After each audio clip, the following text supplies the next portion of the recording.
alive! It's alive! It's alive! It's alive! Dominic Lawton can be wild. Welcome to the Bad Movie Cult.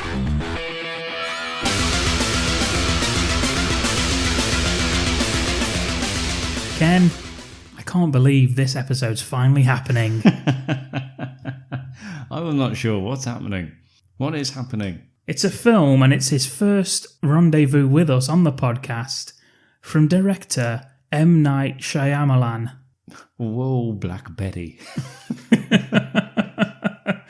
It's from the future, the year 2008. It is, of course. You've got the top cast in this as well. There's a top cast, you've got a top director, and what a film this isn't.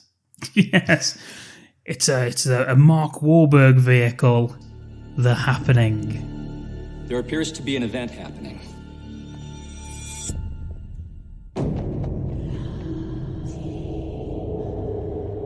It's some kind of attack.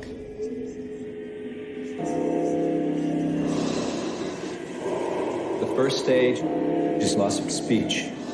Claire? The second stage is physical disorientation. The third stage is fatal. I'm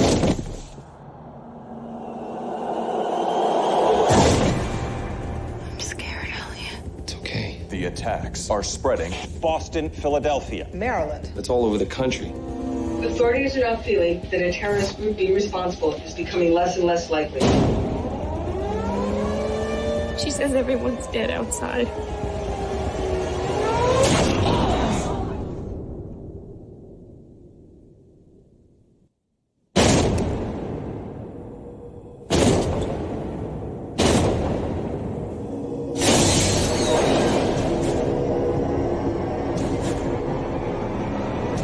Run. Shut the windows and the doors! Here it comes! Could this really be happening? This is M. Night's first R-rated film. Really? Yes. Okay.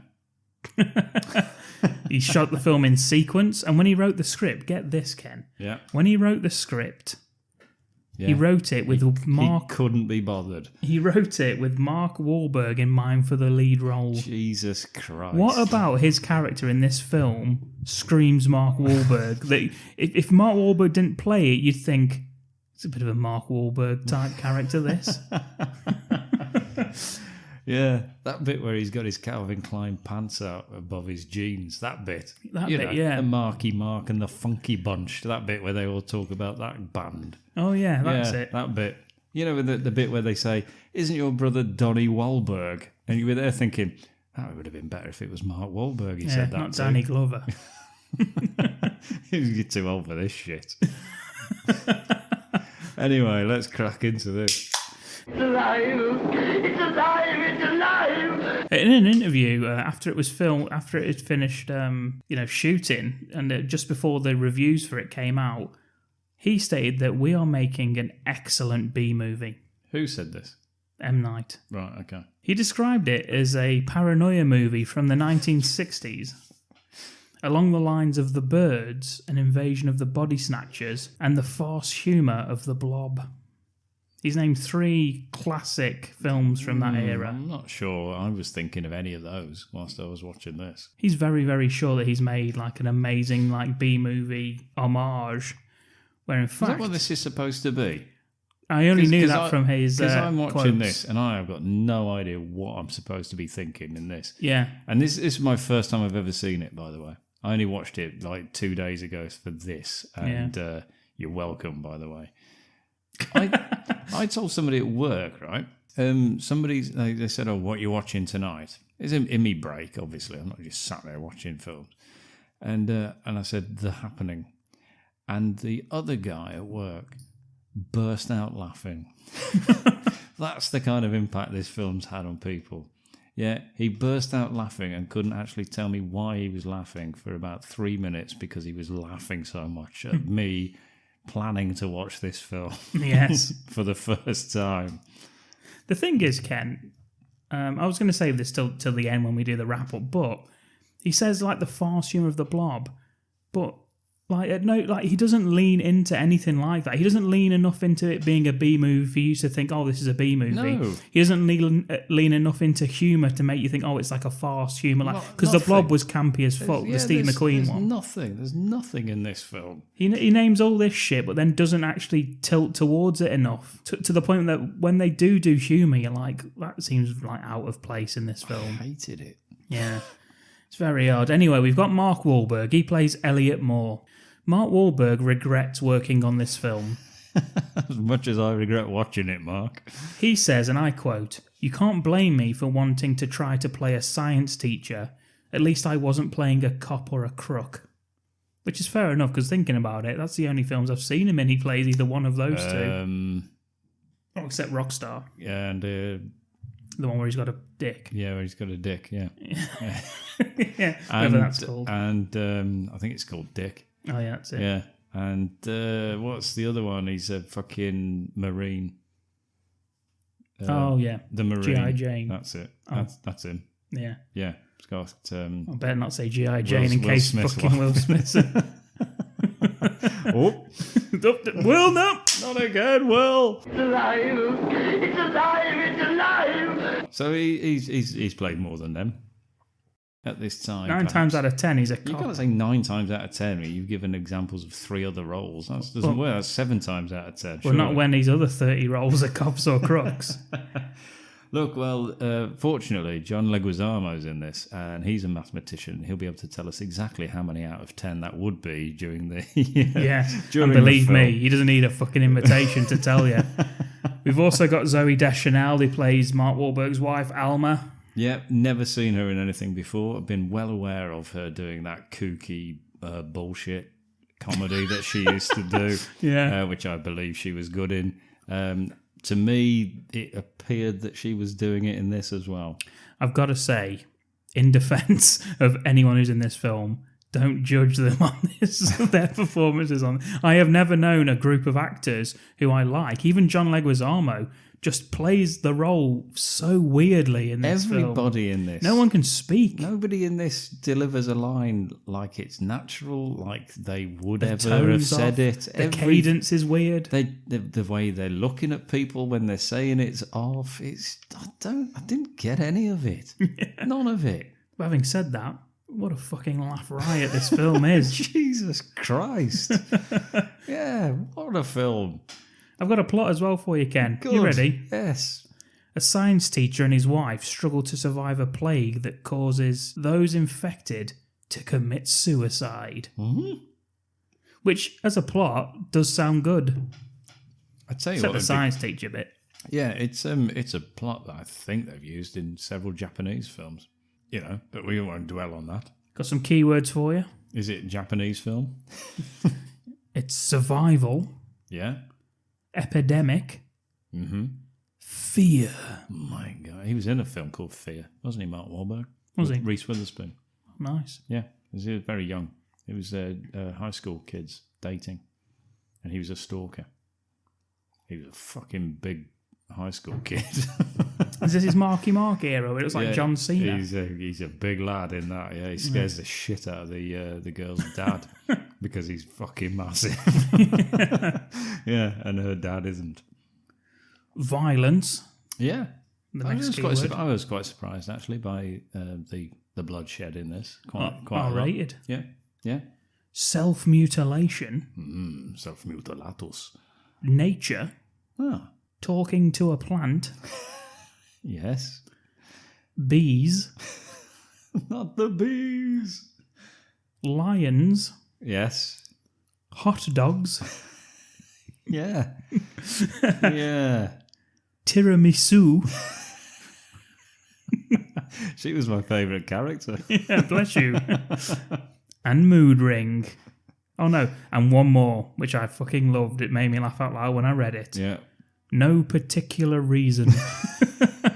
Yes. Yeah. I think that, if anything, that should have been the tagline on the front cover.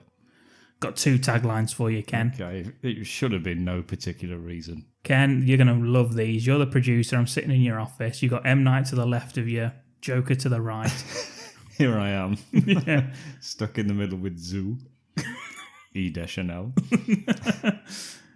First tagline, you ready? Yes. The event we could not foresee on a scale we cannot imagine. Oh, it would be so much better if it was Fathom. Yeah, that would have been good. I'm not happy with that. I Yeah. want Fathom, or I'm scrapping that one. Next.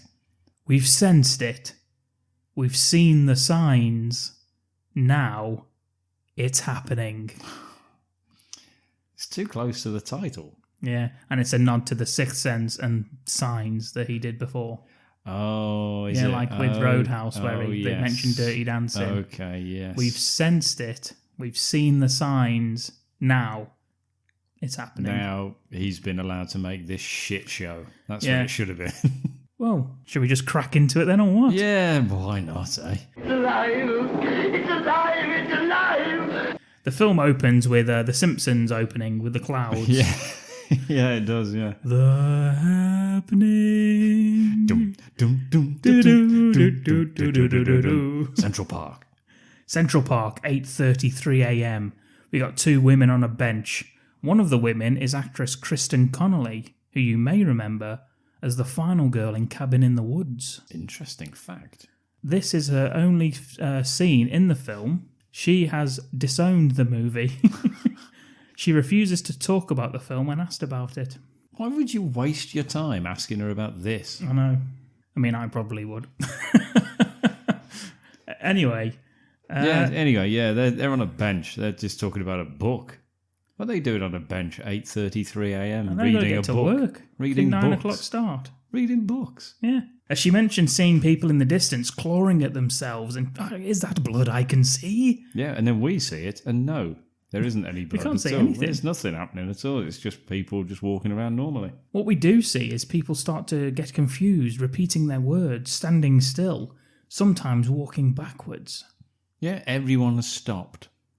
Yeah. Except her. She's still like looking from side to side. And we get the whoosh. And we get to see her what she's looking at. And she goes whoosh and looks the other way. And we get to see that as well. And and then one guy walks backwards. And we hear a few screams. The woman sitting next to Kristen, reading on the bench next to her, she takes the silver chopstick hairpin out of her hair and stabs herself in the neck with it. I quite like that. Yeah. Yeah, I was with it at this point. If you like that, Ken, we cut to the next scene. We're on a building site. You've got some builders. Yeah, we're 3 blocks over. Yeah, they're on the ground chatting about dicks when 8:59. Yeah, it's a dick joke, isn't it? when all of a sudden a body falls behind them. It's Mackenzie. My God, it's Christ Mackenzie, I believe his name is. Mackenzie fell. They rush over to his pathetically broken body. Yeah, he gets on the radio saying that Mackenzie's gone. Mackenzie's down. Mackenzie's gone. Yep, they call for emergency assistance. They get another thud, and it's another worker. Someone else has fallen. Yeah, And someone else has fallen. they look at it literally dropping like flies. and then another and another crashes. Something crashes through the fucking wood overhead bit, and they look up. We see lots of blokes, all the builders who are on the top floors of this building site. Yep. Just walking off the edge, stepping off. just walking off the edge of the building, and looks fucking ridiculous. It does, yeah. I'm pretty sure was a laugh out loud. they'd have barriers up there, to stop this sort of thing from happening. It was a laugh out loud moment for me. They're just all walking the plank. Yeah, yeah, literally, that's what they're doing. It's alive! It's alive! It's alive! Anyway, we've got no time for that because now we're cut into Philadelphia High School and it's 9:45 a.m. I will just say that when I said that we should do this film, because it is a requested episode, I said to you I'd like... Oh, thanks a lot, whoever requested this. It wasted 2 hours of my life, this. I I did say I'm very interested to hear your... Like, the opening 6 minutes is so fucking funny. Just that the bloke's walking off. It's just the visual of it. Like, the actual thought of it is horrible, but the visual of it, like, from underneath, just looks so fucking goofy. It looks so funny. I liked it. Like the village people committing mass suicide. Yeah. And, like, written, like, down on a script on the page, it does sound like a good, like, set piece. But just the way it's shot looks so, like, when they're falling, just looks so stupid. Anyway, yeah, the next shot, we see a science teacher named Elliot Moore. It's Mark Wahlberg. It's Mark Wahlberg, everyone's perfect idea of a science teacher. Yeah, he's talking about the event that science cannot explain. It's about thousands of disappearing bees, and the way he delivers his first line, and subsequently every line, as it turns out, for the rest of the film, is so odd. Hey guys, you ever heard about the way the bees... It's like, who the fuck talks like that? I thought throughout this entire film that I saw up Mark Wahlberg's nose more than I'd ever wanted to see up a human's nose. There's a lot of shots from underneath, isn't there? And he has got a big old flary nose when he wants to. Yeah. Yeah, and he flares it a lot in this. Woo! Yeah, but about the bees. Is this like... What's he doing? How old are these kids as well that they're talking about bees? Well, I mean, like about like 16 years old, and he's like banging on about bees, and yet none of them are not listening. Yeah. He asked his students for theories on why this might be happening, and one suggests disease, to which he said it's all over the country, so it can't be disease. Yeah, I'm like, what? I like the fact that he's asking, anybody got any theories? And they're all offering him theories, and he's basically like, of course not, you fucking idiot. Yeah. Anybody else? Like it when he's asking for theories, he might as well have the chair backwards and him sitting on it like the cool teacher. That's what he's going for here. Yeah, but he is. He's asking them for ideas, and anyone who's stupid enough to offer an idea, he just slaps back down as being an idiot. Yeah, there's a girl that says pollution, and Mark Wahlberg says, well, there are no bodies, so shut the fuck up. Yeah, and headbutts her. We get to Dylan with a great line delivery. He only gets one line, so he might as well go all in. And he's like, Dylan? And the guy's like, global warming. Like fucking, literally like a stoner character from the 80s. Not the Matt Damon from Team America. Yes. Saying his own name. Yeah. He says, maybe. And then moves on. Yeah, but enough of that. Yeah. And then moves on to a 30-year-old looking student called Jake. He's looking into the distance because he's too cool for school. He looks to have never had a rational thought in his entire life. And he says, you're not interested in what happened to the bees? He's in total shock at a teenager not giving a fuck about anything he can't finger. Yeah, it's incredible. Although, I don't know, I don't think you can finger a bee, can you? Well, twice. Elliot then starts, like, hitting on the young lad, telling him how perfect his face is. Yeah, how beautiful he is. He tells Jake he's perfect now, but your nose and ears grow a fraction of an inch each year, so he's going to look, and I quote, downright whack 10 years from now. Which is a bit harsh, isn't it? And he asks him again, why did like he's Tom Cruise in A Few Good Men grilling Jack Nicholson, why did the bees vanish? And Jake offers the opinion that because it's a natural event that we will never fully understand, whatever the fuck that means. What it basically means is, I don't know. Yeah. And he says, yes, he says, that's probably right. He says, nice answer, Jake, you stupid cunt. You ugly prick. Yeah. In fact, he agrees. Yeah, he actually says, yeah, that's probably it. He's like, hang on a minute, people have offered you actual theories. Yeah. He's just saying, we'll never know. Exactly. And he's like, a fucking... Yes, buddy! And he's a science teacher. He says like how whatever scientists come up with, in the end, it will just be a theory, and that there are forces at work beyond our understanding, which I'm sure that's the an opposite actual of science. scientist It's the opposite of science, isn't it? would slap him for saying. No scientist would ever say anything is unexplainable. That's the whole fucking point. Yeah. Otherwise, why do we believe any of it? Yeah. And he talks down about theories, but theories are based on facts. That's how you make a theory. It's not a wild fucking guess. You fucking idiot, Wahlberg. You're not fit to be a science teacher. Go back to your cops and crooks. Anyway, Jake just wants to know how long his face is going to be downright whack for. And Elliot tells him, it's just a joke. You'll be sexy forever. Yeah, I'll always love you. And And then he sings the entire song by Whitney Houston. Jake responds with no facial expression and simply points at him, which might be the scariest part of the whole film. Just points his finger at Wahlberg. We get to the stupidest part of the film now, and that's saying something. Hell yeah. Fuck me, what's this bit all about? Yeah, it's the deputy head teacher comes in to see Mr. Moore. Let's put this in a different context, this bit, Ken. Because what basically happens is that the vice principal comes in and Mark Wahlberg calls her the Dark Lord. Yeah, and turns off the lights. And starts running around the classroom with his head down, telling the kids not to look her in the eyes. Between the kids. And then he gets up against the wall, turns the light off, like that's going to fool her, and she just turns it straight back on, and that's really funny. Yeah, she joins in the fun by telling him hundreds of people are dead. And he needs to go to the staff meeting in the gym. Yeah. But flipping it, Ken, if you were at work... Stop acting like a prick, is what she says. It turns the light back on. If you were at work and your boss came in and you did that, what the fuck would happen? I'd probably have an alcohol and drugs test. He's literally got his head down, dancing through the tables. He's just running around, bent down. That's fucking mental, that bit. Yeah. In a film that's mental, that's probably the weirdest bit. Yeah, I wrote that. What the fuck is he doing? Anyway. None of the kids even give a fuck. Yeah. None of the kids are laughing. None of them are like, hey, teacher, yeah, that's his boss. He's being funny. They just don't fucking bothered. Well, and then when she says, right, we're all assembled so-and-so, we need you to come now. And he says, okay, settle down, you lot. They're not fucking, they're not reacted. They're not doing anything. They literally sat in silence thinking, what the bloody hell's he doing? Our teacher's insane. He tried chatting up Jake and now he's acting like he's in Harry Potter.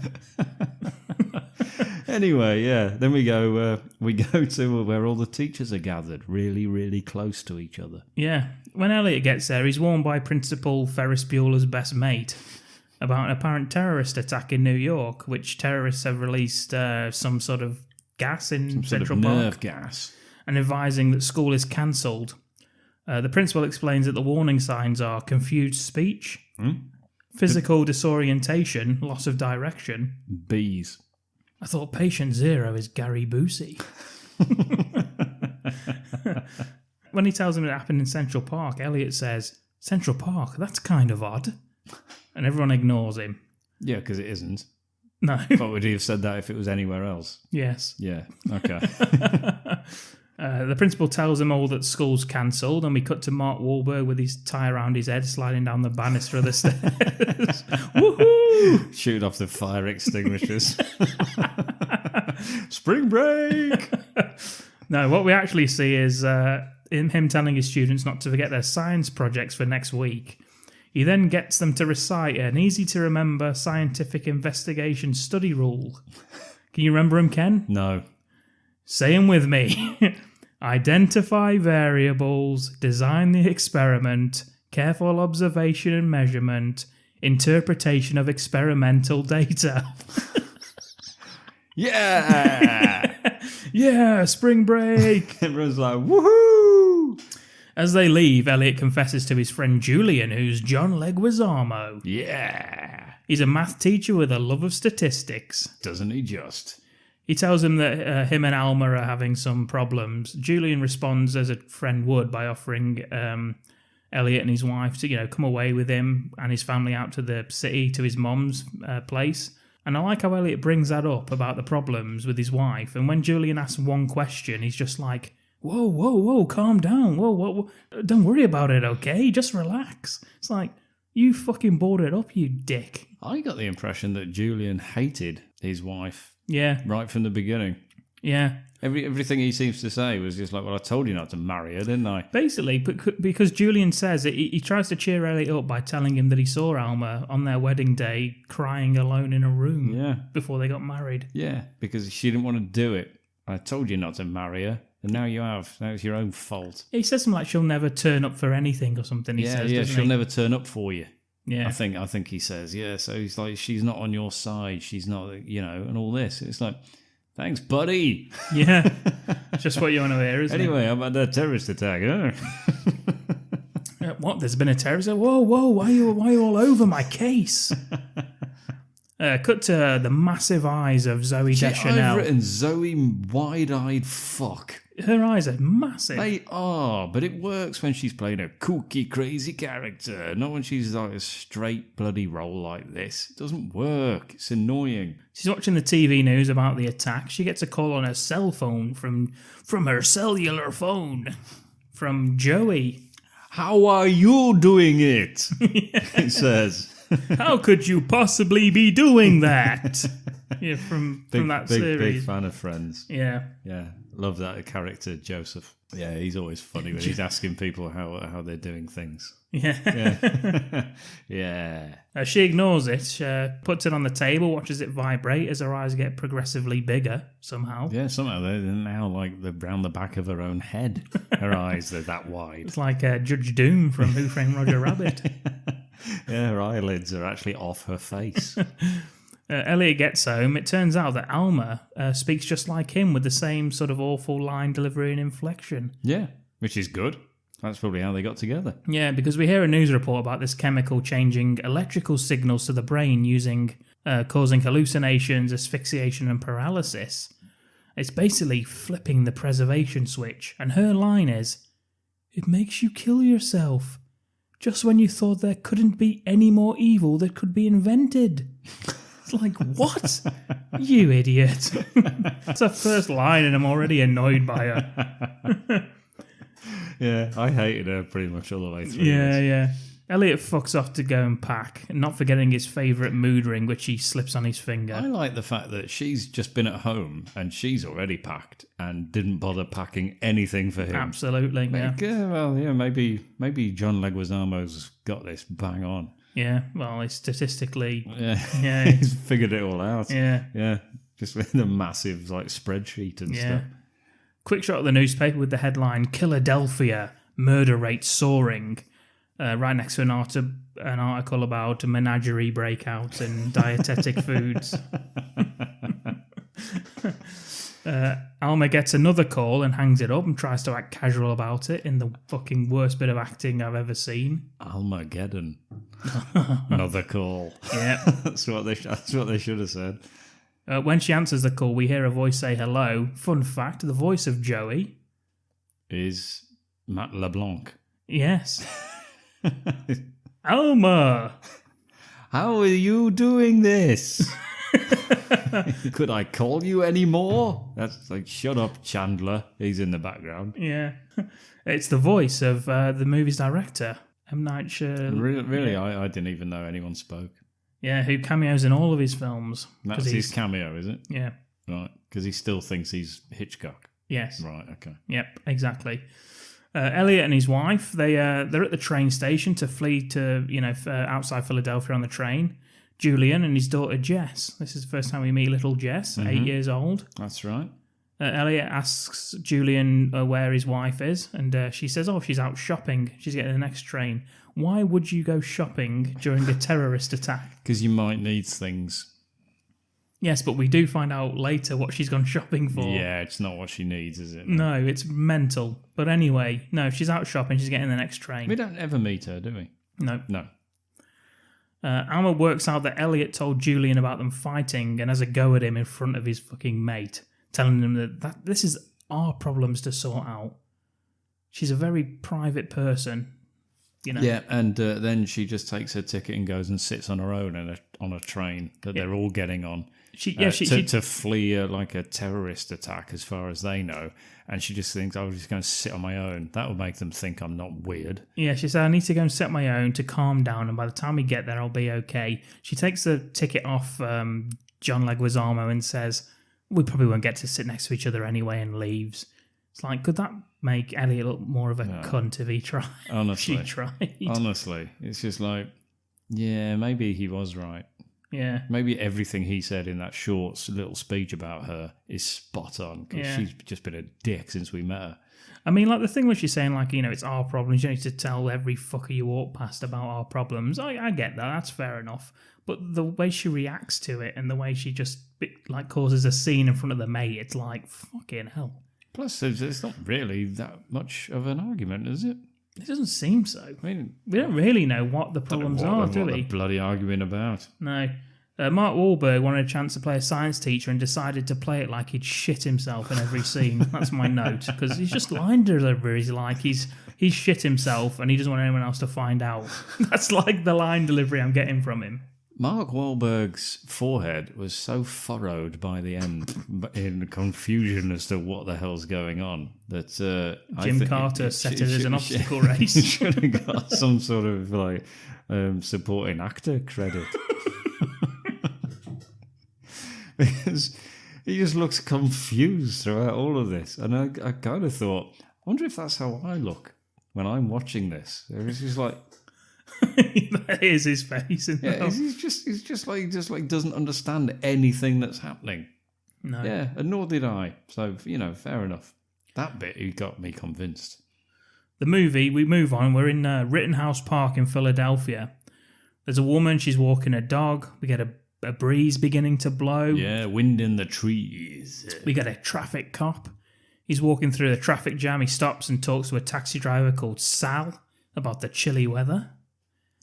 Suddenly, everyone stops in their tracks and the dog runs across the road. His leash is dropped to the ground. He runs off. And it takes us back to the cop who's standing in front of the cab.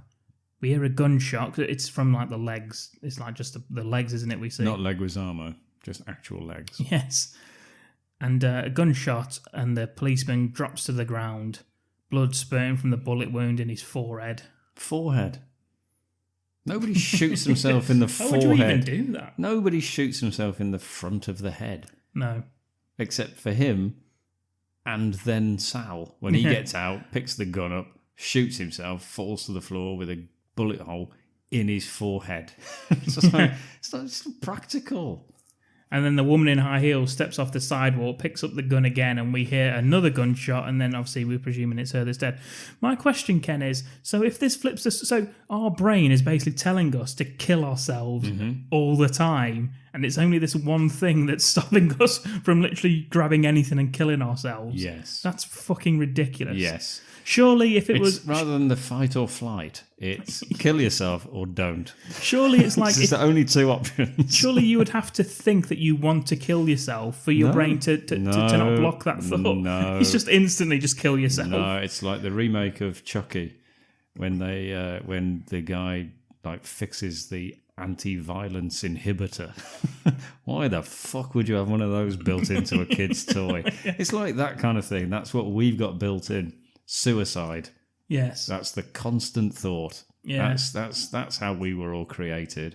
With the one purpose in our lives is to kill ourselves. Because we know that any species that has lasted this long, survival of the fittest, will want to kill themselves at all times. If only we could. Yeah. Unfortunately, we've been hardwired not to.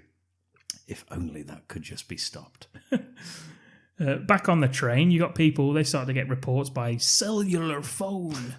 This was the 2000s after all. Though some wouldn't like to admit it, that the attacks have been reported at their destination that they're heading to, and in many other places along the sort of eastern side of America. Alma's getting repeated and insistent calls from Joey. Hey! I just want to know how you're doing this. How are you gonna answer the phone if you don't pick it up? Very philosophical, that one. And Chandler's like, wow, she's really cool for not answering the phone. And then like looking around like, aren't I hilarious because I'm being sarcastic? And then Ross comes in and says, my dick doesn't work. It's alive! It's alive! It's alive! Yeah, anyway, she does answer the phone to Joey, and she mentions that we went out for tiramisu once. Like, why is that a fucking line in this film? We went for tiramisu once, and now you're acting like I'm going to see you on the shower curtain or whatever she says. I'm not sure anyone's ever said that out loud to another human being, ever. Well, in episode 13748 of Friends, Joey... How are you tiramisuing? That's what he said. I think that was his line. Yeah. Everyone loved it. Round of applause. Couldn't finish filming because the audience just applauded for 30 full minutes, and that was the rest of the episode. Yeah, Phoebe laughed so much she smashed her own face in with her guitar. Yeah. Yeah. Talking about, what was it? What was it? Not smelly anus. What was it? It was smelly anus. Was it? Yeah. I think so. Smelly cat's anus. Oh, that's it. Yeah, that's one of my favourite episodes. Yeah, anyway, tiramisu. Fuck knows what all that's about. She lies to Elliot about it as well when he asks, like, he was on the phone. Yeah, a colleague.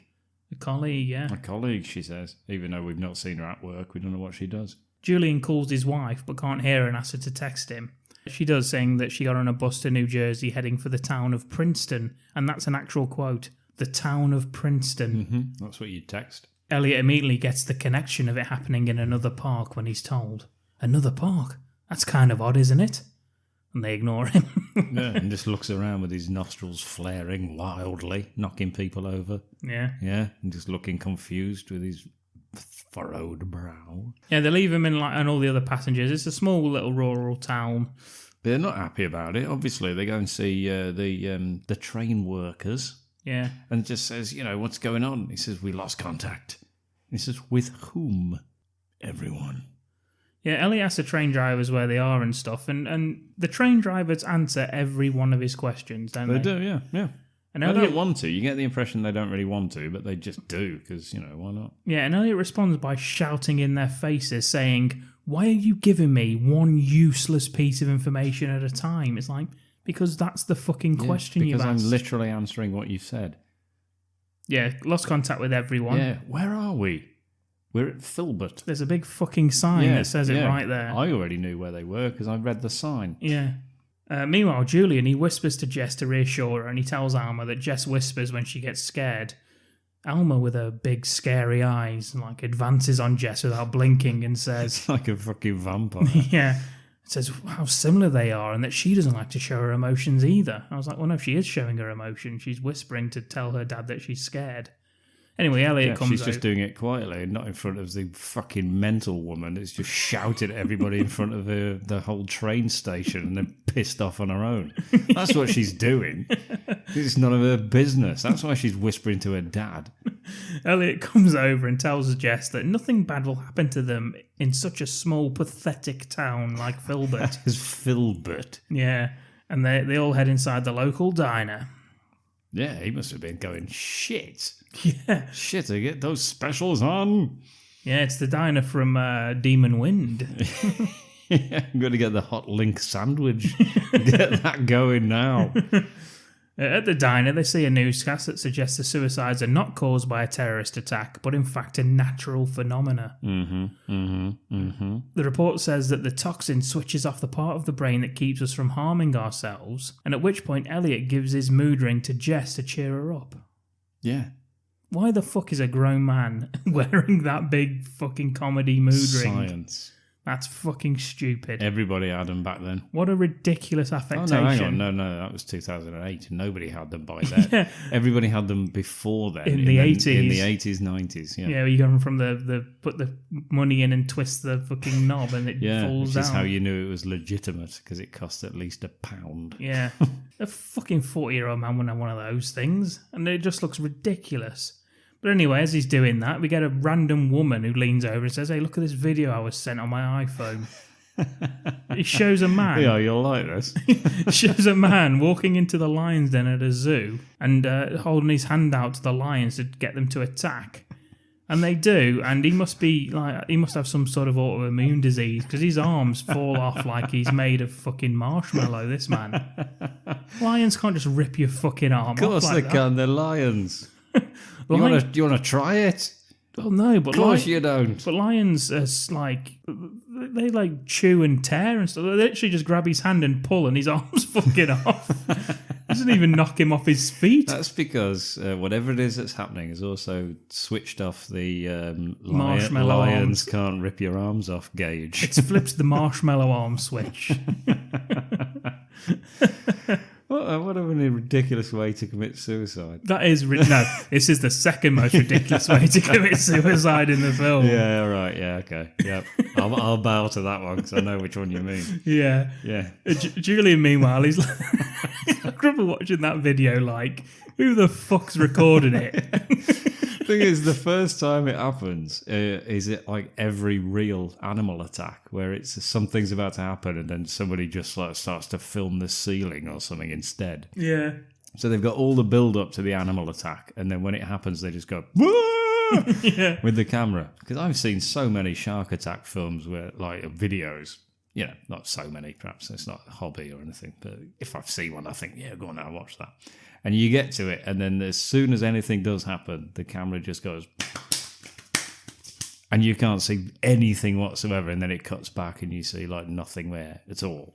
So it happens at the first instance, that happens, and then it cuts back where they refocus, and he's only got one arm. Yeah. And then another lion just rips it off just like that. Gone, no arm. He doesn't move. He doesn't think, he doesn't yank towards the lion or anything. He just stands there and his arm falls off. Yeah, it does. Yeah. Marshmallow arms, that's what they call him. That was his name, actually, in the IMDb credits. It was, yeah. Marshmallow arms mellow. Yes, that's him, yeah. Julian, meanwhile, has lost contact with his wife and freaks out.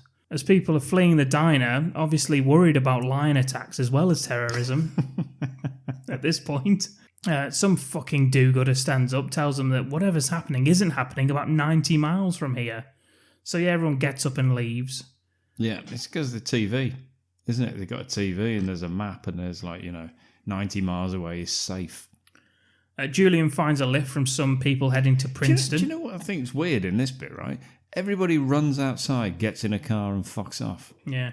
They've just arrived on a train. Yeah. What are their cars doing there? Nobody's got a car there. They've all got off a train. Unless those are locals who've gone the diner to see what's happening. And that the train people are all just fucked off in various directions. And they've literally, everybody's got a lift immediately except Mark Wahlberg and John Leguizamo. Yeah, well, it's a tale as old as time, isn't it, that? I just thought, why have they all got cars? Yeah. They're not necessarily everyone from the train station is the people in the diner. They could just be people like, Of course they are. This is Filbert, you motherfucker. Where's everyone else come from? Filbert. Where's everyone else gone then? If that's not all of the people off the train, where are the rest of them off the train? They've already just wandered off. Just walking down the tracks, whistling with all their belongings on the end of a stick. Yeah, on the end of a stick. Just hitchhiking like the end of The Incredible Hulk. Yeah, like Pee-wee's Big Adventure. Yeah, it's probably what's happened, you're right. Yeah, Julian, he manages to find a lift for some people, luckily heading to Princeton, the town of Princeton. The town of Princeton. And he leaves Jess with Elliot and Alma, but not before soothing Elliot with some, statistics. Yeah, but it's based on nothing. He's like, would you like some statistics? Yeah. And Elliot's like, yes. He says, yes, I really would. And he says there's a 62% chance that Princeton hasn't been hit. And it's like, what are you basing that on? It's just a theory, Ken.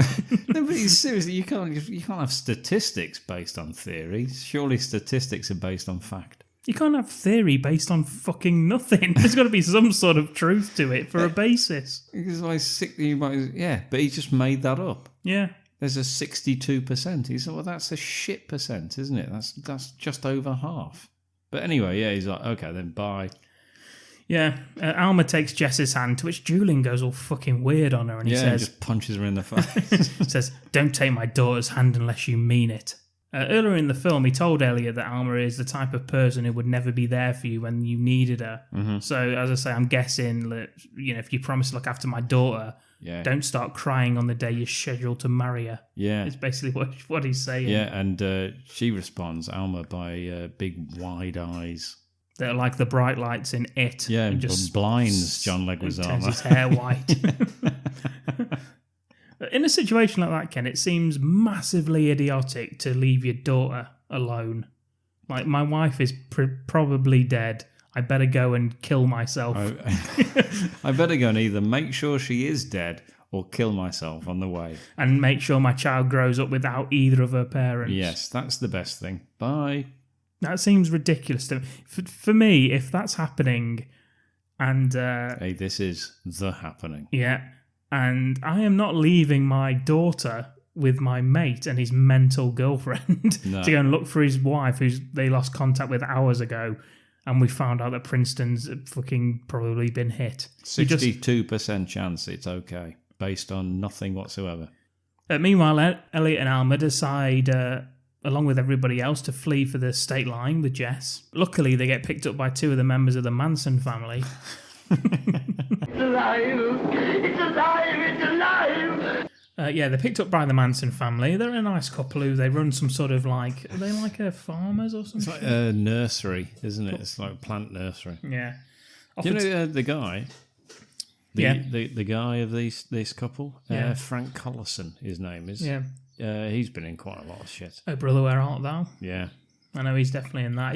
He's got a very like recognisable face. I'll tell you the film I recognise him from. Dollman. He's in Dollman. He's in Dollman. What's he in Dollman? He's the main bad guy. Is he? Yeah. He gets blown to pieces by Dollman's gun Nice. in the first instance, and then he escapes to Earth, and he's just like a head on a plate. Yeah, because he's exploded. Yeah, he's the main villain in Dollman. Nice. Yeah. I recognise him as the cousin or something like that of, when they go and they eat the horse at the beginning. Yeah, and he's got the little kid. Brother, yeah. Brother, Where Art Thou? That's where I recognise him from. Anyway, yes, they arrive at the couple's farm. They notice, did you notice the big chimneys with smoke billowing out in the background? Of course I did. It was fucking obvious.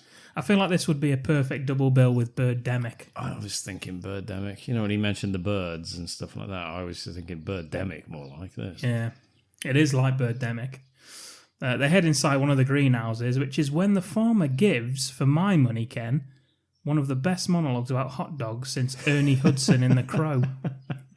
What do you think to that? Yeah, it's a big respect then for this one. Yeah, But it's like it's like just talking about hot dogs for no reason. Yeah, it's like M. Night decided this was the scene to try out a Quentin Tarantino style monologue about nothing. You know, like in Reservoir Dogs, it opens with the talk about like a virgin. Yeah.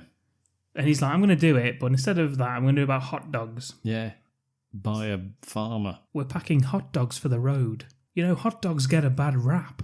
They've got a cool shape. They've got protein. You like hot dogs, right? That's the fucking line right there. He wrote that.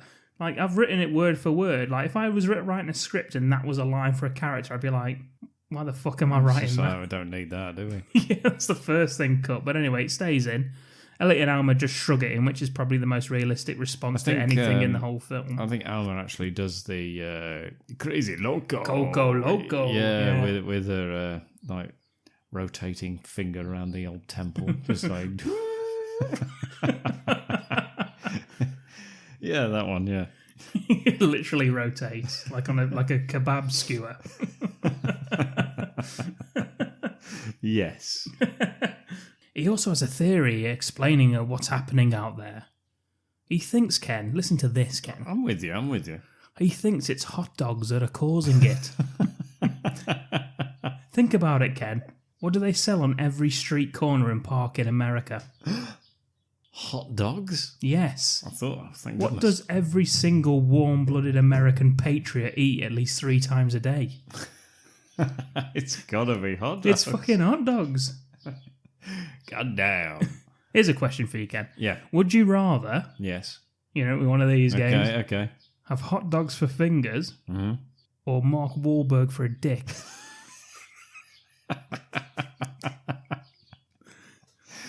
Full size Mark Wahlberg. No, How big? What scale?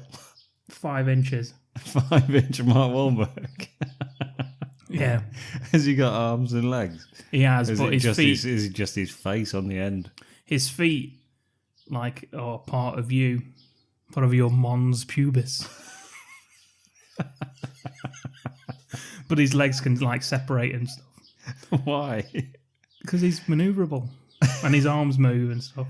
I don't know. I mean, that seems to be an extra pleasure. Every time you look down, he calls you a cocksucker. Even though he is the cock. Yeah.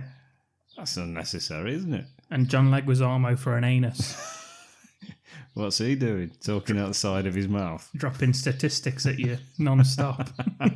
Only when bad. Yeah, surely. Not non-stop. No, non-stop. No, what? When he's like covered. Well, when you fart, that's what it's statistics instead.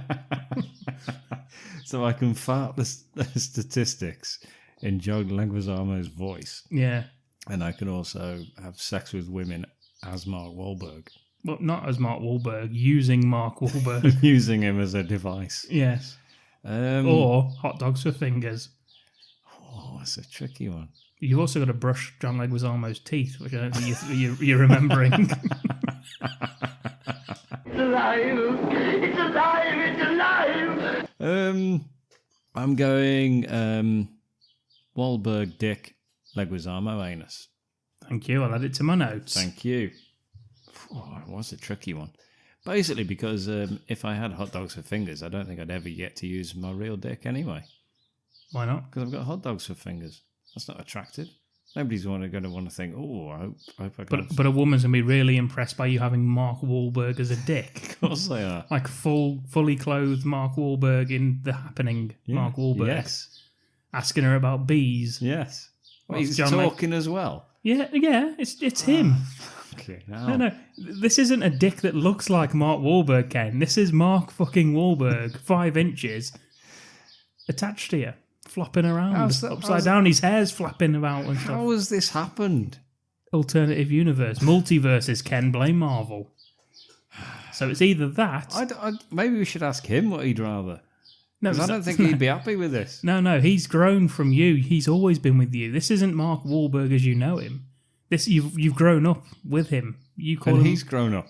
I still call him Marky Mark. You can if you like. Do I call me balls the Funky Bunch? The balls are...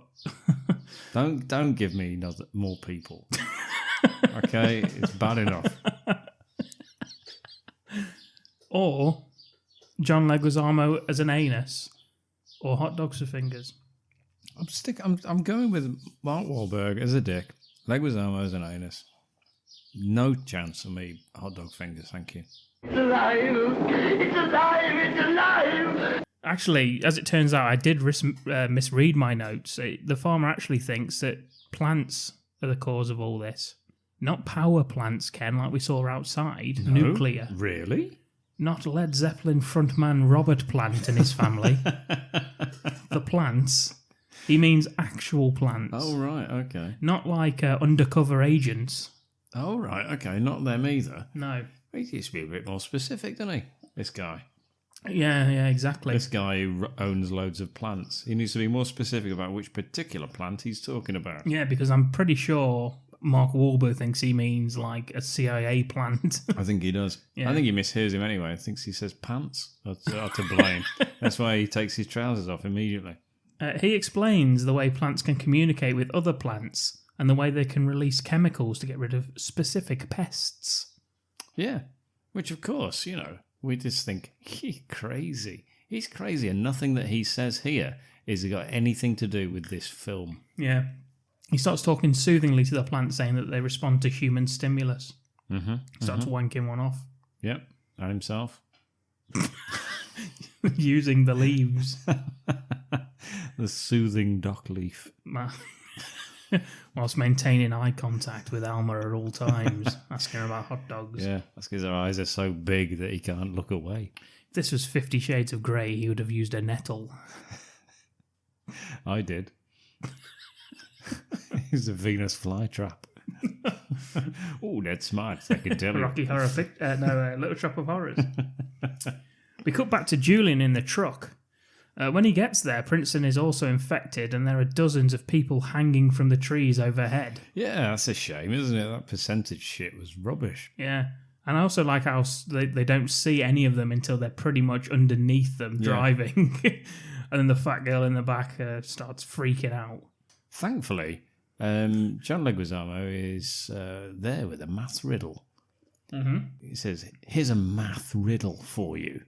He says, do you like math riddles? And obviously, yeah, when somebody asks you that in the midst of a global pandemic and dead people near you, you're going to go, Oh, I do, yeah. Go on. What have you got? I remember that in The Walking Dead. Someone said that.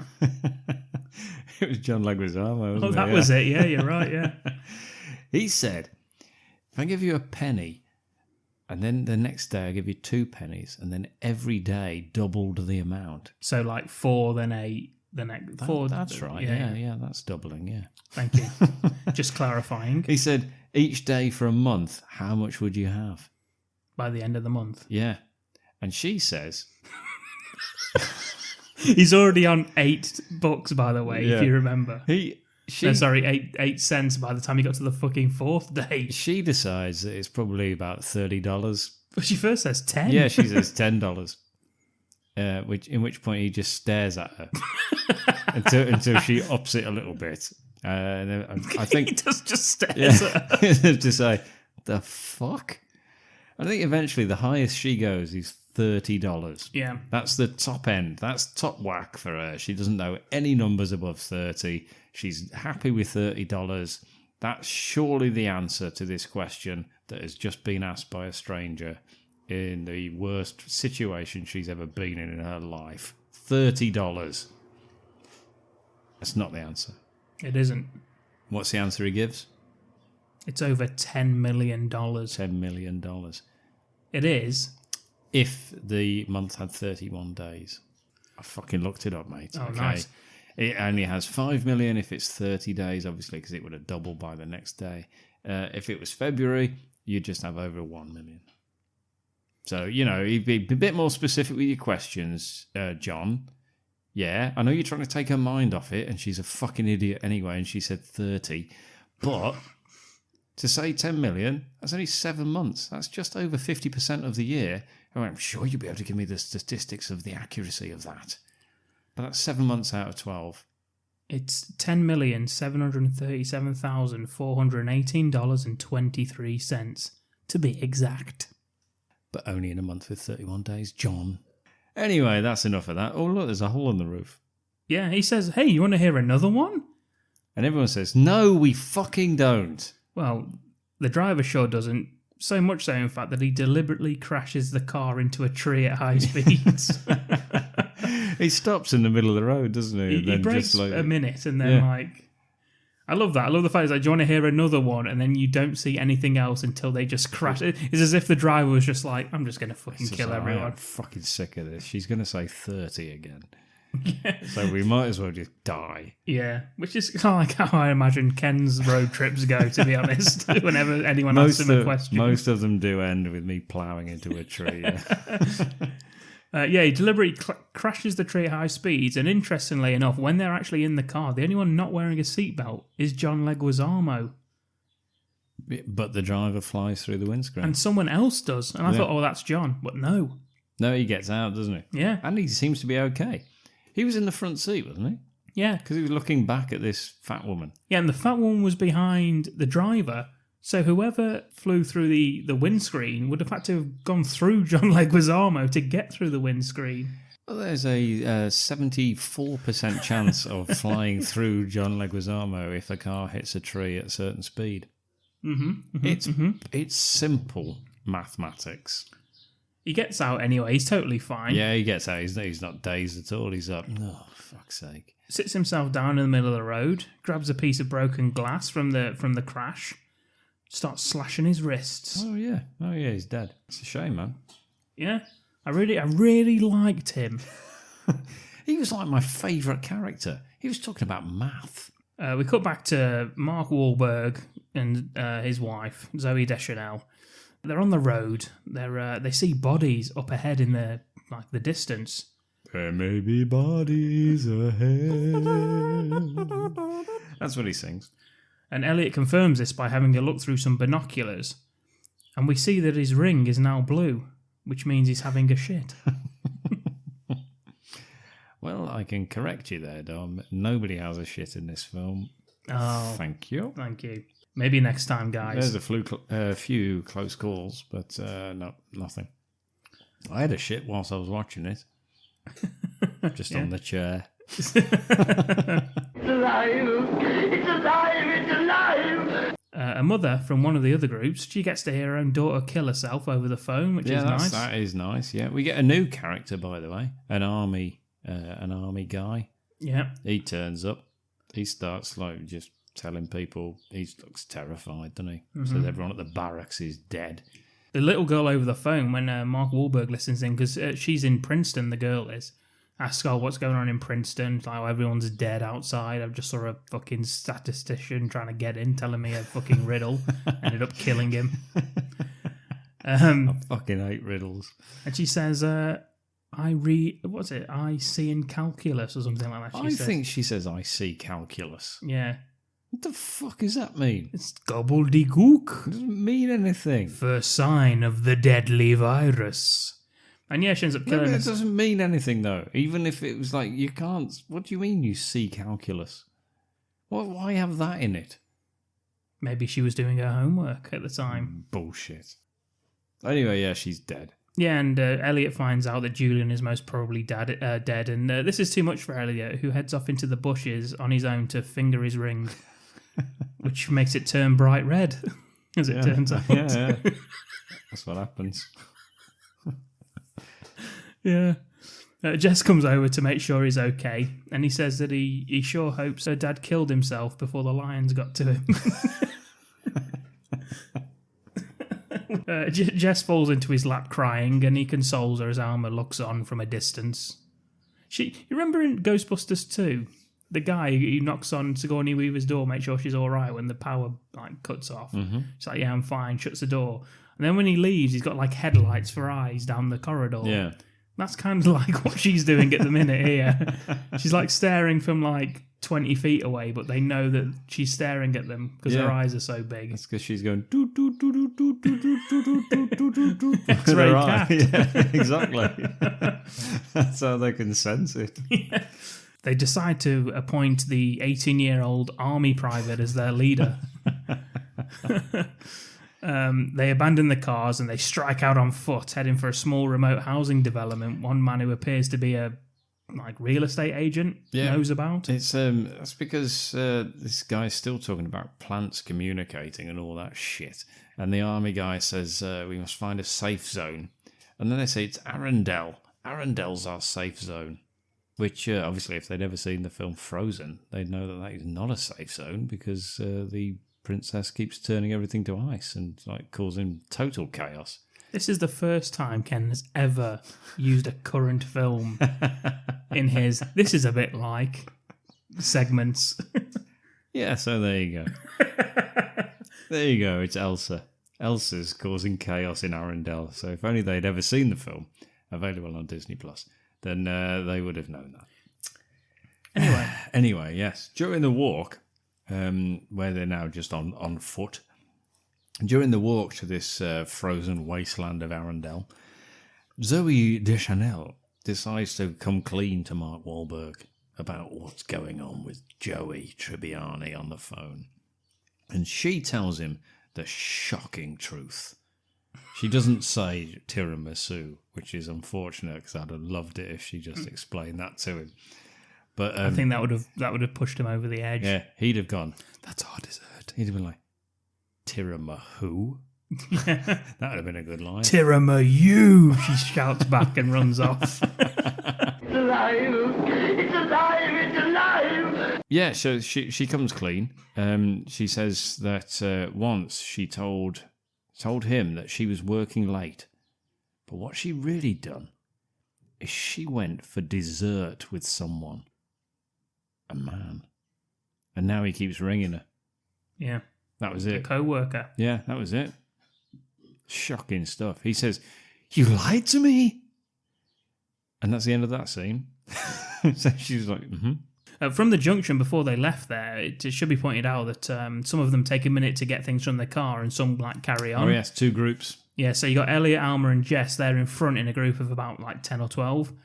And then there's a larger group behind that stop to grab stuff, and that's 20 people, including the soldier and the Manson family couple. And it's the larger group that they get infected first. Yeah, they start arguing. Yeah. Yeah, which I thought was right. So it's mutating now. So now it's causing anger But it's got fuck all to do with it, as it turns out. No, they're just like on edge, and then they all stop and stare at each other. The soldier goes all private pile on us. Yeah. This is my gun. Yeah, this is my firearm. It is my friend. I will not leave its side, or whatever.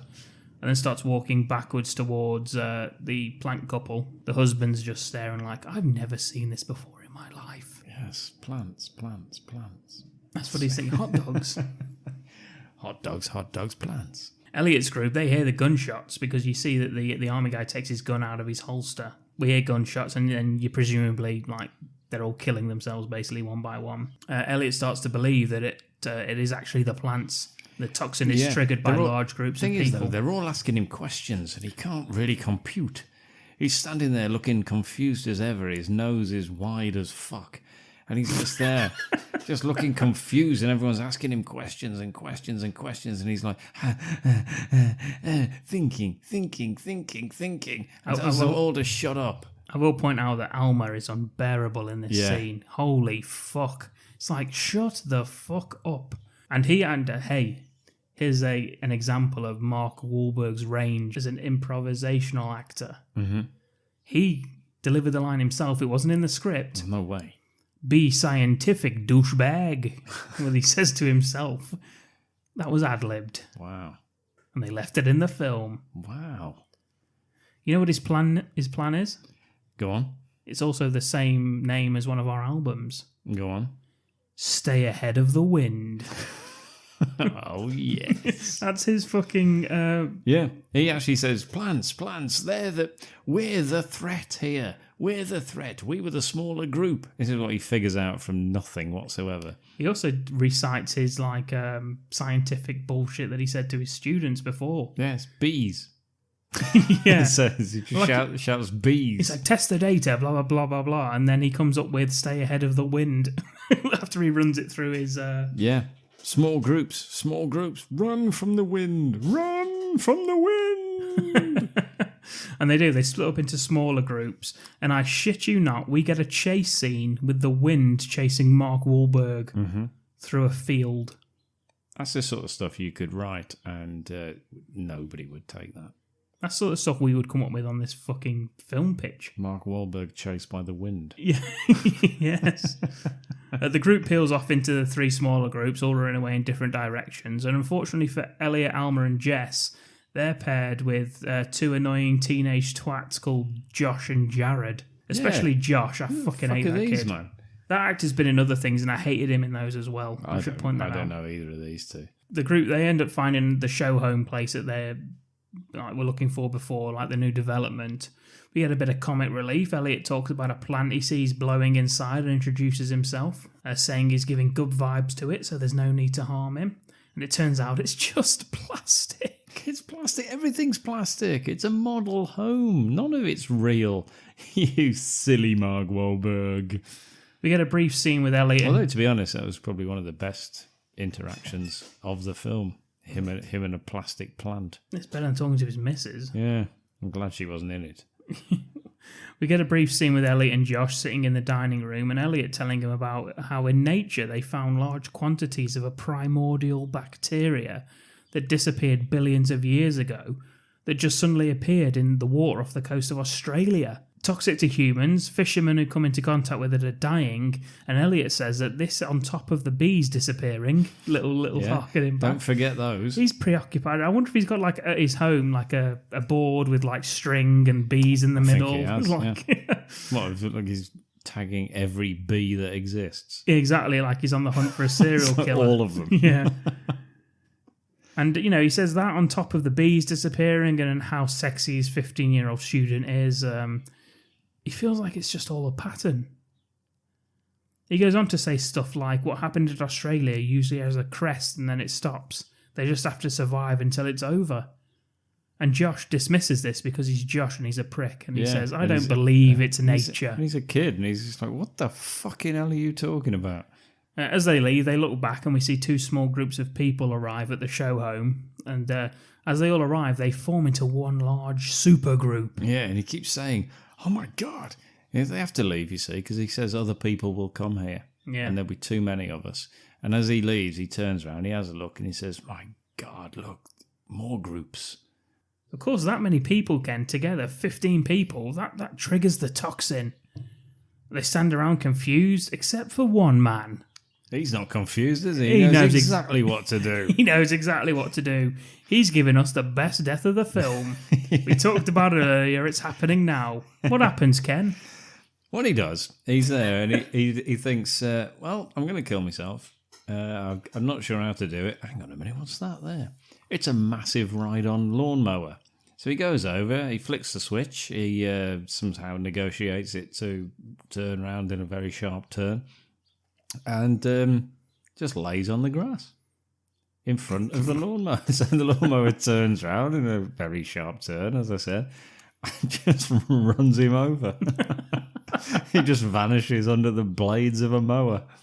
That is ridiculous. I loved it. That's the third most ridiculous death I've seen in a film. Third most ridiculous suicide, I'll give you that. Yeah, yes. Suicide. Yeah. Sorry, yes, you're right. That's what I meant. I will give you that one.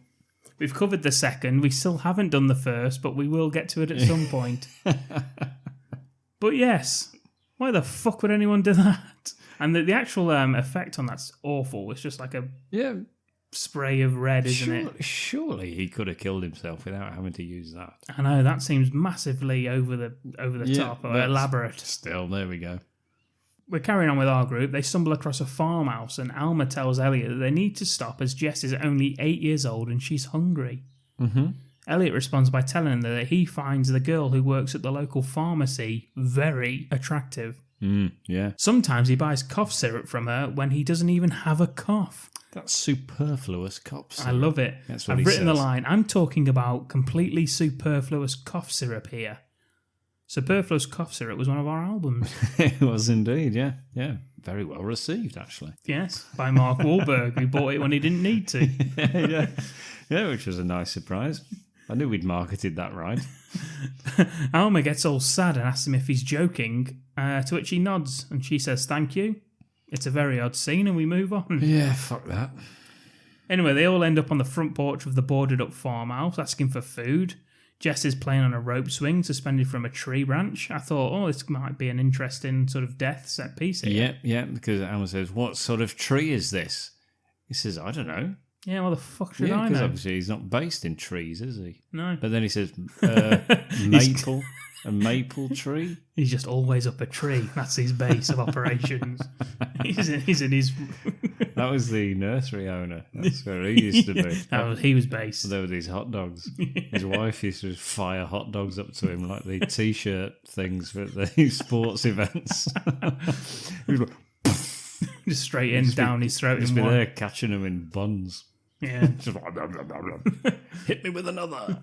Like the Stone Cold thing at the end of his wrestling. Yeah, with the beers, yeah. The inhabitants of the house refuse to open for food or shelter or anything. Elliot tries singing to them like some sort of... What the fuck was that song, man? What?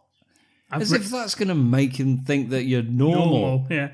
I've written it that he tries a sort of siren song to entice them to open the door.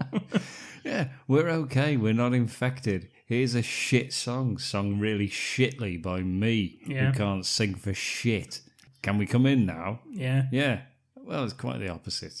Yeah, because the two teenagers start acting like cunts. Josh yells, "Open the door, bitch!" Yeah, and he says, "No, they're only joking." Stop kicking at the door, shouting at the people inside. Josh calls the guy refusing to let them in a pussy. And the guy responds in typical American fashion by shooting the two teenagers dead. Well, if somebody's knocking on your door, I think you're allowed to shoot. Yeah, it makes Christmas a fucking perilous time, doesn't it? Trick or treat. Ah! And yes, and Halloween. Yeah, it's a shocking time. But still, at this occasion, fair enough. They were annoying. Yeah. Shoot them dead. Yeah, he shoots... opens the front door, shoots Josh through the chest, flies back. And then Jared, who's just like sort of saying, oh, look, I can see someone in there, gets fucking shot point blank in the head. Yeah, right in the head with a shotgun. Nice one. Elliot goes and stands over Jared, whose fucking whole head would just be splattered all over the fucking grass by now, and says, I'm going to get us out of this nightmare. Yeah. and says, "Are you okay? Yeah, you all right? You okay, Jared?" Like, what's left of Jared gives a single fuck what happens to Mark Wahlberg. Just puts his thumbs up. It's alive! It's alive! It's alive! Everyone starts crying, and we cut to two grannies in a gas mask, knitting and watching the news. Yeah, it's some news. It's intercut. It's like some militants. They're tooling up. They're getting armed and everything. Nobody knows what it is. Nobody's telling us what it is. It's just a load of people reacting how they react. And it's important to point out that our heroes don't see this news report. It's just us, the audience. And it's a scientist suggesting that judging from the severity and the number of the attacks and assuming some similarities to other kinds of natural toxins like ocean algae, the attacks will peak at 9 a.m. the next day and very quickly fall away to nothing following that, which is what Mark Wahlberg theorised when he talked about the crest of it earlier on. We even get a little graph to show you the toxic activity. Yeah, or projected thereof. Anyway, Elliot, Alma, and Jess, they didn't see that news bulletin, only us. They're too busy trying to break into an old house with no power, which they think is abandoned. Yeah, he says, "Wait here." And she pulls a really stupid fucking face as he walks off. Mm-hmm. I hated her face in this film, man. What the hell? I just hated her in general in this film. Yeah, it's just I didn't like it because she's actually quite an attractive woman, and I mean, she is actually. I mean, she's good in other things. that's what I mean. She is good in and other she's stuff. funny in other but stuff. This fucking hell. Yeah, but no one comes out of this with any. Actually, I take that back because the only person that does come out of it with any dignity is this old woman, Betty Buckley, the actress who plays the old woman. I thought she was good as this. Yeah, What she the is good. Fucking hell's going on? But I liked it. She's an award-winning theatre actor who plays this old woman in this. She lives there and she's sitting in a rocking chair on the side of the house. She offers them in for supper. She asked Mark Wahlberg the question, which I think was the first thing I ever asked you, Ken, which is, why are you eyeing my lemon drink? And Mark Wahlberg has no idea how to answer that question. Nor did I. Yes, I remember. Yeah. They have supper anyway. I suppose the kindly thing to do would be to invite you in for supper, she says. Yeah, she's got no power. Is she making fucking... No, like electricity. No. Like Arnie. I thought you were saying that in an Arnie voice. No, but she's got nothing. How's she made dinner? What are they having? Just a sandwich. Just grass from outside. It just made me wonder how she does any of it. Yeah. Well, she never had a cup of tea in her life. Well, she said she makes everything that she eats, but then the bread is clearly not like her. Yeah, so bread. exactly. So I was like, well, how would you make the bread if you haven't got any power? Yeah.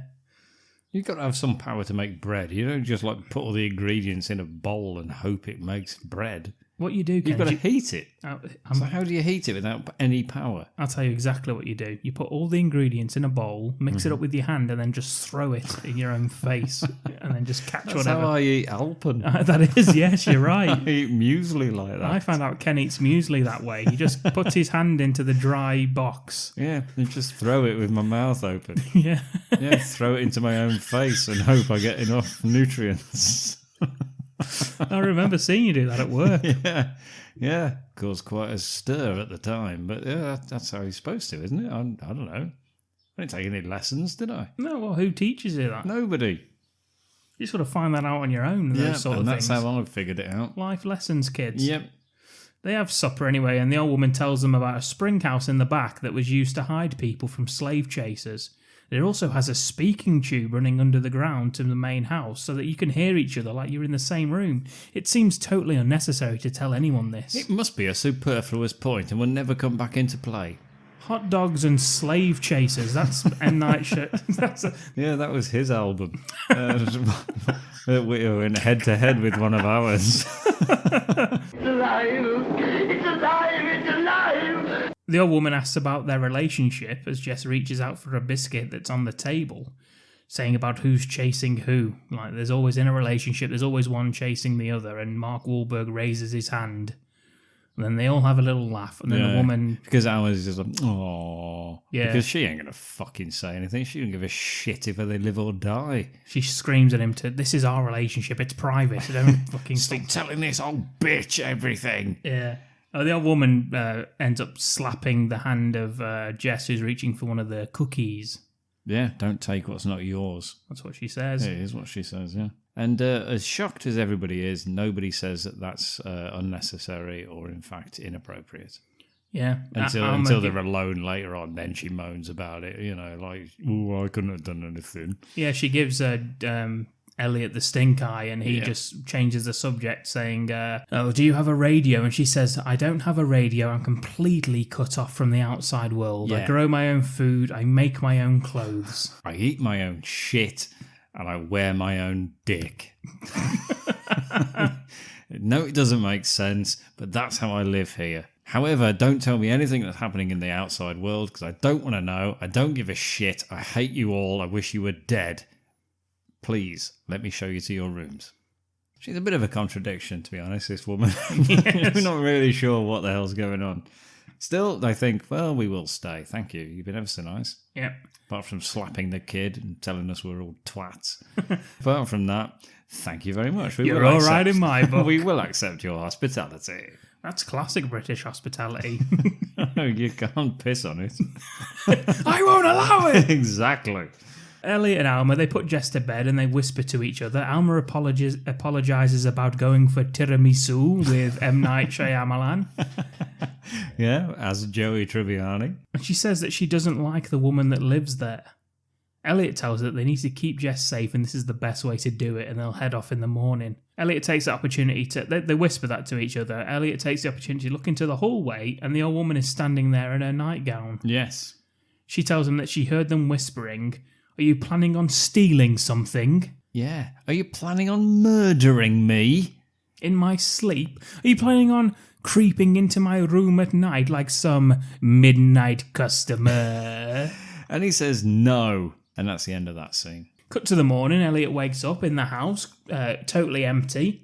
Goes into the old lady's room. There's a creepy child-sized doll on the bed. I liked it because he opens the door a little bit and you can see that it's like there's a doll on the bed. Yeah. And he's like... Little tiny porcelain feet. Mrs. Jones? Mrs. Jones. Me, yeah. That's what he does. Mrs. Jones. Anyway, no, it turns out that no, it's a fucking massive doll, which he could have seen because you can clearly see those feet aren't real when he opens the door. And when he opens it and sees the doll and gets halfway in the room, he goes, Mrs. Jones? Mrs. Jones, Mrs. Jones, Mrs. Jones. Me! He's like, for fuck's sake. It's no wonder he's sitting there on his own. Everyone's gone out. The old lady appears and starts yelling at him that he's trying to steal her things. And she says that he, Alma, and Jess have to leave now. And he says, but I'm a teacher! He actually does say that. That's his defensive line. He tells her that he's a teacher. Like, oh, in that case, carry on. Yeah, she goes outside into a garden and Elliot follows her out, stopping on the porch, and she carries on into a vegetable patch a few feet away. Elliot asks her to speak calmly and to try and explain the situation, and as he's doing that, he pauses because he sees that the old woman starts walking backwards. Oh, shit. The wind has taken her. Elliot cowers inside the house because he's a science teacher, not a cop or a crook, remember? Remember this. And the old lady walks around the side of the house, headbutting the walls, and eventually made me laugh out loud when she headbutts the window. Yeah, she smashes through the window. But it isn't the first time that made me laugh. It's the second time where it's from sort of the side view of it, and it looks like just a mannequin in a wig with its head, just smashing through it, and the hair thought the going first mental. one was all right. Yeah. I thought the first one was funny, and then the second one was absolutely bloody brilliant. I was actually wondering, like, is this like where he got the idea for like The Visit from, with like just creepy old people? Because he does that really well with her just outside the door. I thought it was good. Yeah, I like this bit. She's actually, as I say, she's the best thing in the film, and then she's like walking around the side of the house. He looks in a mirror and sees her walking past a window. I thought that was good as well. But like her smashing through the second window where it's clearly just a mannequin going through with the wig, like the hair's flying everywhere. Fucking hell, that made me laugh. That was so funny. He runs through the house trying to find Alma and Jess. We're assuming that she's died, by the way. And we can hear them, but he doesn't know where they are. He thinks he hears them in the cellar, but he goes in and he can't see them. What the hell's going on in here? Hang on a minute. Do you remember earlier on when she said there was a spring house where people used to hide from slave traders? And, like, you can hear there's a pipe all the way through that you can hear them like they were in the same room. No. Oh. Yeah, I do remember that. Yes, sorry, no, yes. Yeah, that's what's happening. They're in the other house. You know, because why wouldn't you take the kid into the slave house? You know, for a bit of fun. Yeah. In the middle of the morning. When you know that everything's going on and everyone's dead, you'd be like, hey, let's go and fuck around in this little bit. What a coincidence after they spoke about it just that night. Oh, wow. He explains that the toxins now seems to be set off by even one person alone. Jesus. That's what he says through the speaking tube to them. There's no coming back from that. He says it's too dangerous to go outside, and then Alma tells him that she wishes that he was here with them. Yeah, close the windows, close the doors. Even though they're like little ramshackle, bloody, made of wood with holes in, whatever, but still do this. Yeah. He says, when she says, I wish you were there with me, he says, me too, and starts fingering his ring again. Yeah, she does the same. We get a close-up of it, and... from him, not her. Yes, and we see it's turned an orangey colour, his ring. My God. Orange means he's fingered it too much, apparently.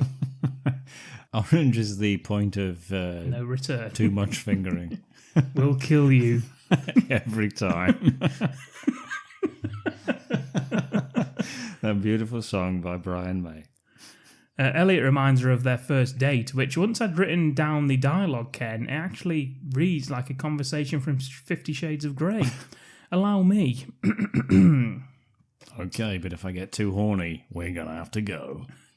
She smiles, remembering it was the first time he had showed her his ring. Your ring turned purple when you slipped your finger in, laughs Elliot. Then you said that means you're in love, replies Alma. It got you to talk, didn't it, smirks Elliot. Then we checked the little paper chart and it turned out I was horny, says Alma. Crikey. You loved that. Oh. I had no idea, says Elliot. Your ring was blue, says Alma. What colour should our rings be for love? Didn't she say that a blue ring meant peaceful? Yes. He was at peace at the time, yes. His ring was peaceful. Yes, I would describe Mark Wahlberg's ring as peaceful. Whereas I would describe Zooey Deschanel's ring as horny. What colour should our rings be for love? Says Zooey Deschanel. And he says, what is love? He cries and says, I don't remember. And she says, me neither. Elliot decides that if he's going to die, he doesn't want to die alone whilst he fingers his own ring, or doing a Carradine as it's known.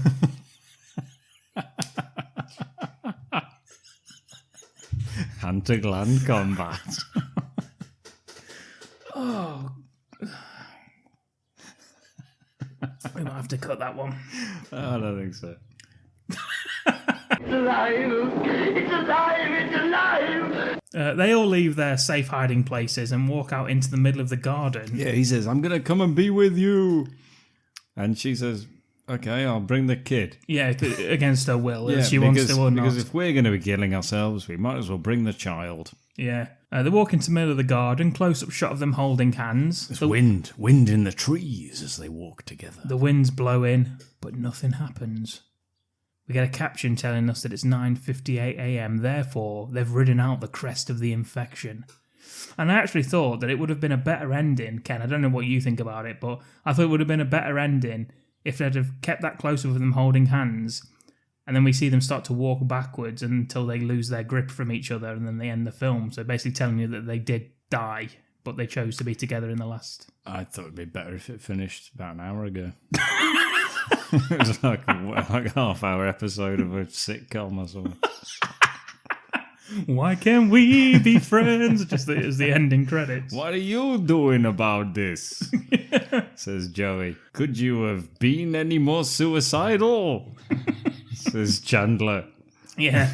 And Ross That's is funny. like, my dick doesn't work. Whatever his catchphrase was. I think that was it. I Yeah. think it was. I don't know. Anyway, 3 My dick doesn't work is the greatest misremembering of a catchphrase. He said that. He doesn't even fucking have a catchphrase, does he? 3 months later, and they're all living back in Philly. I tell you what, they go back inside. They go back inside the house. It's like they've never even seen that house before. The way they all look around, like, wow. I mean, it does have a fucking dead old woman hanging through the fucking window this time, I suppose. I mean, it actually looks nothing like it did earlier anyway. I thought Yeah. they'd gone to a new house. It's like changing rooms, isn't it? Grand designs. Yeah, it just looked like somebody quickly nipped in, done it all up whilst a they were shelf up. outside dying. Anyway, yeah, it looks a lot nicer now. Yeah, but then cut 3 months later. They're all living back in Philly, which looks, back to normal. You see like cars driving past and all Yeah. that sort of stuff. It's the first day the schools have reopened. Jess is off to school by bus. I will make sure she packs her picture of John Leguizamo to take with her. Do you do? I did the same. I was going to say, do you still do the same thing with your daughter? I do indeed, yes. Make sure she has her I trusty. did it with my son. He's 15 now, though, so he packs his own picture of John Leguizamo. You've taught him well. Exactly. He's printed loads of them out. He changes it up every week. Nice. Keep it fresh. Alma's doing a pregnancy test. It's positive.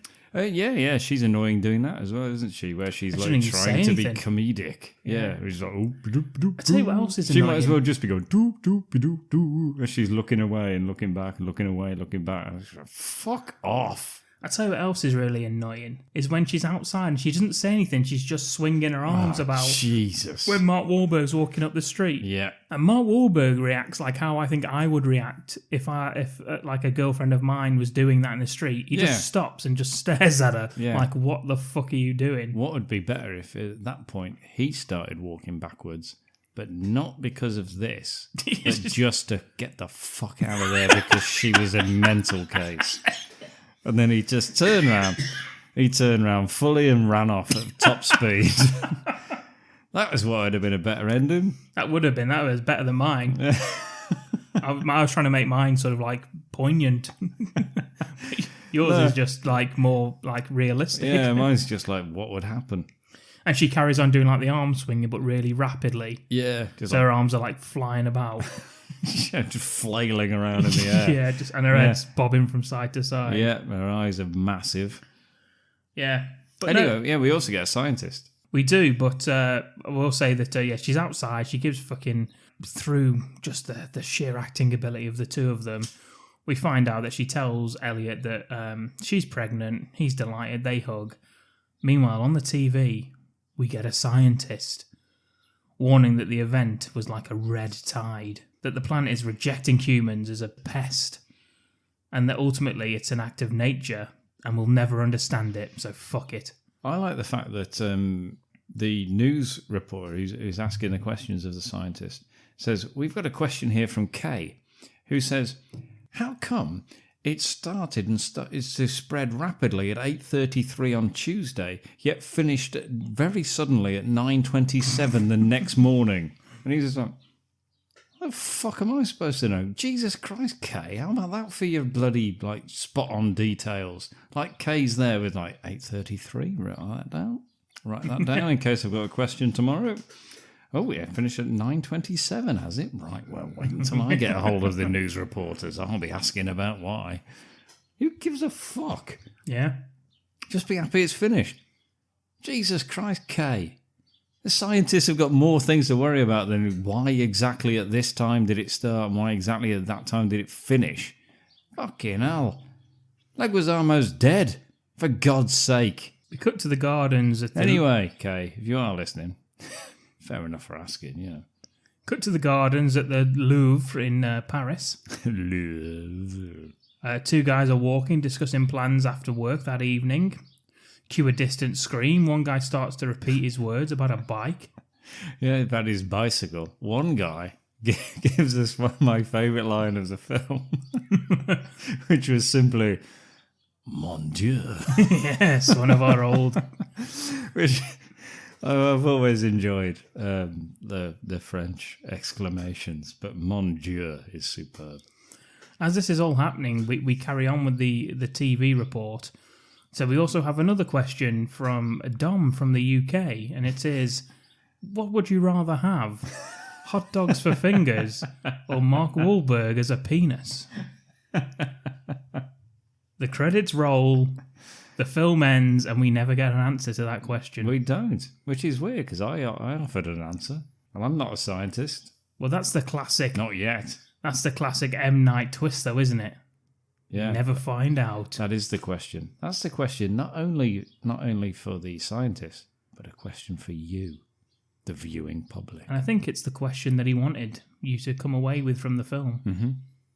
It's certainly what I've taken from it. I didn't take anything else from it. If you have an answer to that question, then please do get in contact with us. No context, just comment with either hot dog fingers or Mark Wahlberg penis. On social media. Thank you. I think you can probably hashtag or, in fact, give him a photograph. Tag. Give him a tag of Mark Wahlberg. Yeah. See if we can get him involved. See if he gets enough notifications as Mark Wahlberg penis that he actually thinks, what is this all about? And looks us up and finds out. Yes. It's a joke we made in an episode of a podcast. Perfect. Yeah, I'm sure he's got nothing else to do. Apart from check his social media. Probably pay another fucking cop or a crook. Someone's out there checking Wahlberg's notifications. He's definitely not paying a fucking science teacher after this. The end. It's alive! It's alive! It's alive! And with that, I guess this is the perfect time to bring this podcast to a close. Ken's getting up and walking backwards for some reason. Ken.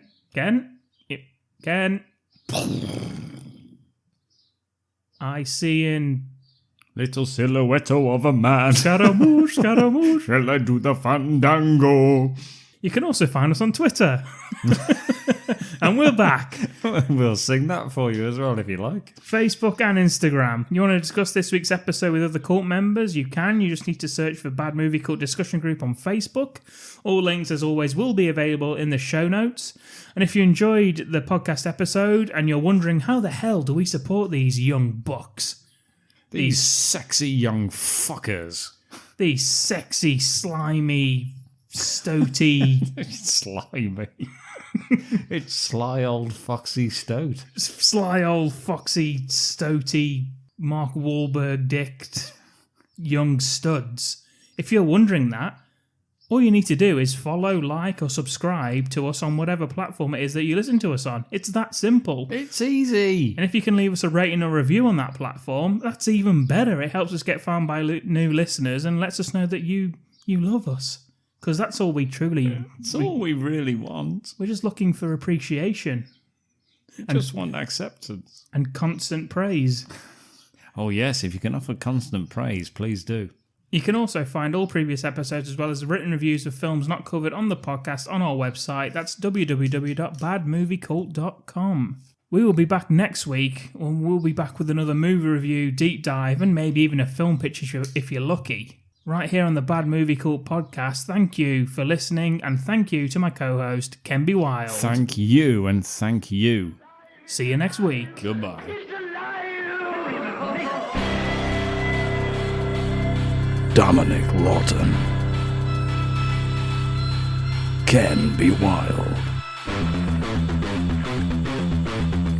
Welcome to the Bad Movie Cult.